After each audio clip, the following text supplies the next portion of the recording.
नमस्कार। खबर गांव शहर बुलेटिन में आप सभी का बहुत बहुत स्वागत है। मैं आपके साथ हर्ष चौधरी और आइए बुलेटिन देखते हैं खबर गांव से लेकर शहर तक की हर एक बड़ी खबर फटाफट अंदाज में। राजस्थान के सबसे दबंग आईपीएस अफसर और एनकाउंटर स्पेशलिस्ट दिनेश एमन का नाम जब भी आता है चर्चा अपने आप छिड़ जाती है। फिलहाल वह जल्द ही केंद्र में नई भूमिका में नजर आएंगे।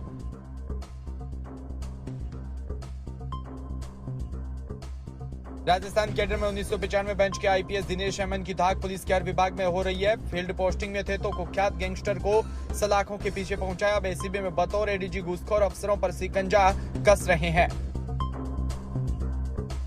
बीते सालों में आईएएस, आईपीएस और आरएएस और आरपीएस को ट्रैप करवा चुके हैं। इनसे सबसे ज्यादा चर्चा में रहे हाल ही में ट्रैप हुए अलवर के तत्कालीन कलेक्टर ननुमल पहाड़िया। इससे पहले आईएएस इंद्रजीत सिंह राव, आईपीएस मनीष अग्रवाल और डीएसपी भेनुलाल मीणा जैसे अफसरों की गिरफ्तारी की।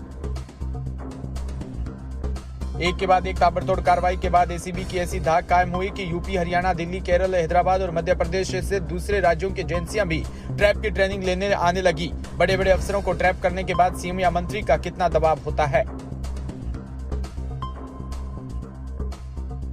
क्या सीएम, मंत्री, विधायक अपराधी को छोड़ने के लिए फोन करते हैं? क्या एसीबी खुद पैसे लेकर मामले सेटल करती है? ये वो तमाम सवाल है जो आम लोगों के मन में अभी भी आते हैं।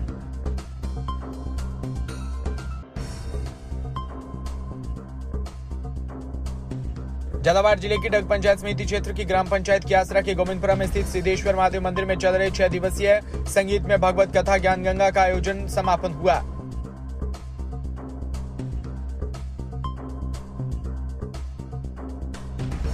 श्रीमद् भगवत कथा 18 अप्रैल को प्रारंभ हुई जो 24 अप्रैल रविवार को संपन्न हुई।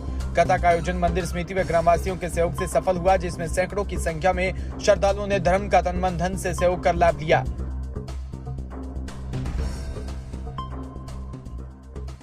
डग पंचायत समिति की ग्राम पंचायत द्वारिया के जंग में लगी भीषण आग, जिसमें लगभग 500 मीटर शत्रु की वन संपदा का नुकसान पहुंचाया गया। इस दौरान ग्रामीणों ने पुलिस को सूचना दी।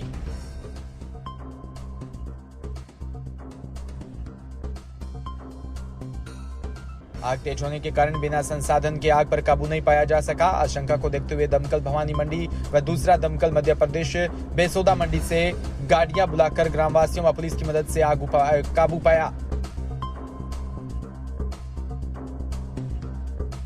जंगल के पास स्थित लुआरिया गांव के अर्जुन सिंह जाति सौंदिया राजपूत ने अपने खेत में गेहूं की पराली जलाई थी, जिसके कारण आग बेकाबू होकर हवा के साथ जंगल में लगी, जिसके कारण से पेड़ पौधे जलकर राख हो गए।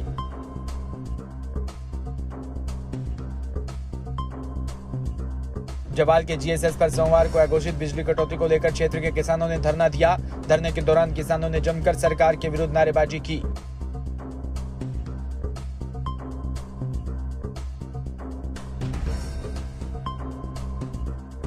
इस दौरान भाजपा जिला मंत्री जंगलाल गांची ने बताया कि जवाल नगर पालिका घोषित होने पर यहां सुबह 6:30 से 7:30 बजे तक 1 घंटे का व आदेश के बाद भी 10 से 12 घंटे अघोषित बिजली कटौती करना नगर पालिका के साथ सौतेला व्यवहार क्यों?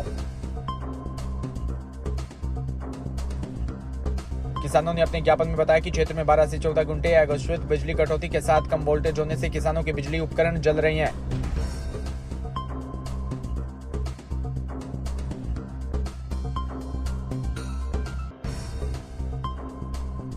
जोधपुर में 4 अप्रैल को परिवादी जयपाल सिंह थाने में उपस्थित हुए। उसने बताया कि देवनगर थाना क्षेत्र के स्थित कोचिंग संस्थान में ऑनलाइन कोचिंग के दौरान काम आने वाले उपकरण को चोर चुरा कर ले गया।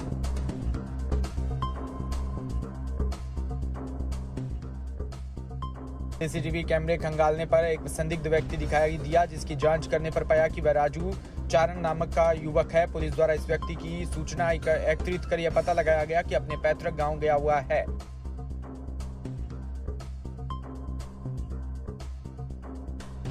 पुलिस ने उसके पैतृक गांव जाकर उसको गिरफ्तार किया था। उसके कब्जे से चोरी किए गए 8 मोबाइल, 1 लैपटॉप और 3 हार्ड डिस्क बरामद की।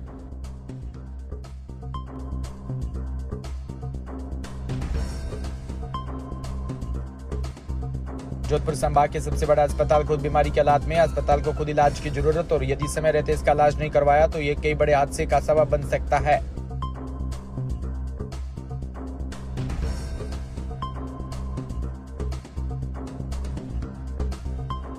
आज अस्पताल के ब्लड बैंक की पीओपी की छत अचानक भरभराकर गिर गई। इस घटना में 2 कर्मचारी घायल हो गए, जिसमें ट्रॉमा सेंटर इलाज के लिए भेजा गया, जहां उनका इलाज किया गया।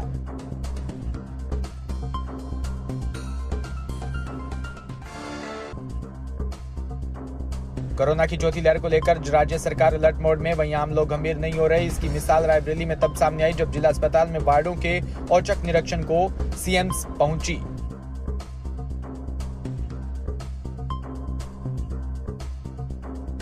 यहां तक कि अस्पताल के कुछ कर्मचारी भी बिना मास्क के नजर आए। हालांकि सीएमएस नीता साहू ने इसे लेकर गांधीगिरी करते हुए बिना किसी को डांटे फटकारे उन्हें मास्क सौंपकर उनके महत्व को बताया।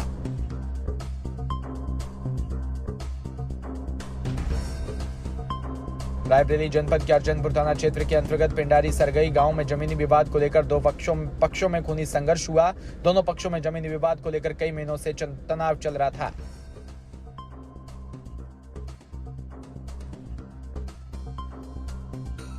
लेकिन शाम होते होते एक पक्ष से दूसरे पक्ष के घर में घुसकर लाठी डंडे व सरियों से हमला कर दिया। हमले में 3 महिलाओं समेत 6 लोगों को गंभीर रूप से घायल किया।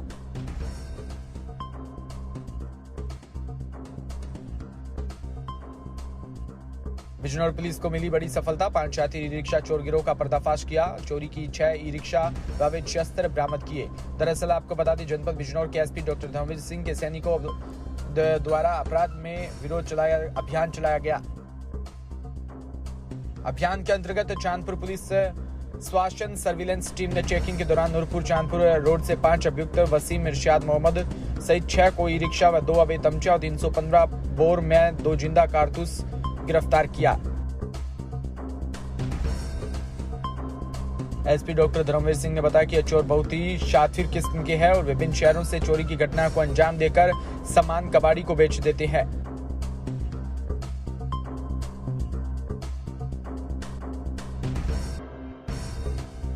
बिजनौर के थाना नजीबाबाद पुलिस टीम द्वारा अवैध पटाखा फैक्ट्री का भंडाफोड़ किया। पुलिस ने 2 बदमाशों को गिरफ्तार किया। पुलिस ने इनके पास से बने लगभग 2 लाख रुपए की कीमत के पटाखे बरामद किए।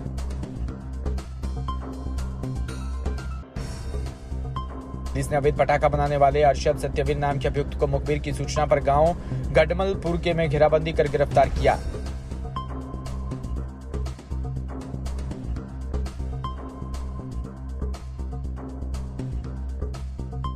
चीपावड़ोद कस्बे में चौक स्थित चौथ माता मंदिर परिसर में प्रशासन गांव के संग अभियान का आयोजन किया गया। आयोजन के मौके पर मुख्य अतिथि विधायक प्रताप सिंह भी रहे।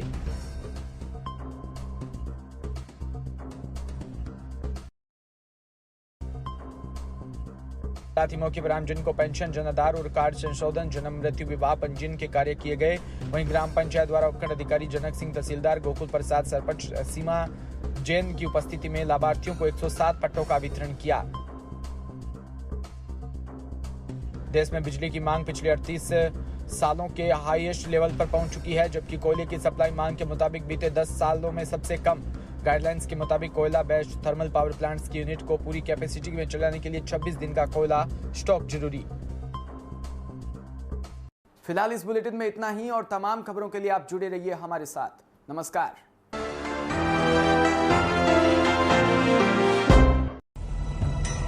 बिना रुके, बिना डरे, बिना किसी समझौते के